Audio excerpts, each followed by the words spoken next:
So கோல்டோட price 38% drop ஆகும் அப்படின்னு சொன்னால் நீங்கள் நம்புவீங்களா? ஆக்சுவலாக நான் சொல்லிங்க, இதை யூஎஸ் பேஸ்டு ஒரு ஃபினான்சியல் அனலிஸ்ட் ஜான் மைக்கிள்ஸ் அப்படிங்கிறவர் அனலைஸ் பண்ணிட்டு சொல்லியிருக்கிறாரு. ஃபியூச்சரில் 38% ட்ராப் ஆகிறதுக்கான வாய்ப்பு இருக்கு அப்படிங்கிறத சொல்லியிருக்கிறாரு. எப்படி அவ்வளோ தூரம் ட்ராப் ஆகிறதுக்கு சான்சஸ் இருக்கா அப்படின்னு கேட்டிங்கன்னா, இதுக்கு முன்னாடி ஏதாவது நடந்திருக்கா அப்படின்னு கேட்டிங்கன்னா, எஸ் அஃப்கோர்ஸ் நடந்திருக்கு. பட்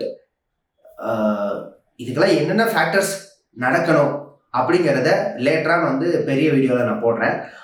ஒரு சின்ன இன்டர்லிங்க் இந்த வீடியோவில் சொல்லிடுறேன். ஸோ யூஎஸோடைய டாரிஃப் பார்த்தீங்க அப்படின்னா இப்போ ரீசன்ட் டேஸில் வந்துச்சு. ஸோ இது பெரிய லெவலில் இம்பேக்ட் நம்ம மார்க்கெட்டுக்கு நடக்கலைங்க. ஆக்சுவலாக நமக்கு ஒரு 26% தான் டாரிஃப் போட்டிருக்கிறாரு. ஸோ அதுவுமே பார்த்தீங்கன்னா மேஜராக auto components, so auto components and auto செக்டர்ஸுக்கு தான் அதிகமாக இம்பேக்ட் ஆகிருக்கு. ஏன்னா அதுக்கு தான் ஃபுல் டாரிஃபை போட்டிருக்கிறாங்க. ஸோ இங்கேருந்து செல் ஆகக்கூடிய காரோடைய ப்ரைஸஸ் எல்லாமே இன்க்ரீஸ் ஆகும். ஸோ அதனால நம்ம ஜிடிபி ட்ராப் ஆகிறதுக்கு சான்சஸ் இருக்கு. ஸோ இது ஒரு பக்கம் இருக்கு.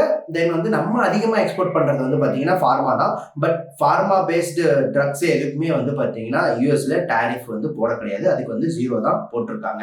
ஸோ நமக்கு பெரிய லெவலில் யூஎஸ் டாரிஃபை இம்பேக்ட் பண்ணலைங்க.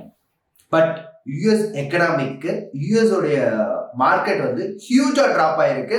ஸோ இந்த டாரிஃப் நியூஸ் வந்ததுக்கு அப்புறம் கிட்டத்தட்ட 4% நாஸ்டாக், 4.5% S&P 500. ஸோ இப்படி ஹியூஜ் ட்ராப்பு ஒரே நாளில் சிங்கிள் ட்ரேட் டேல இந்த ட்ராப் நடந்திருக்கு. ஸோ இது 2020க்கு அப்புறம் இப்போதான் ஃபர்ஸ்ட் டைம் இந்த லெவலுக்கு ஹியூஜ் ட்ராப் நடக்குது.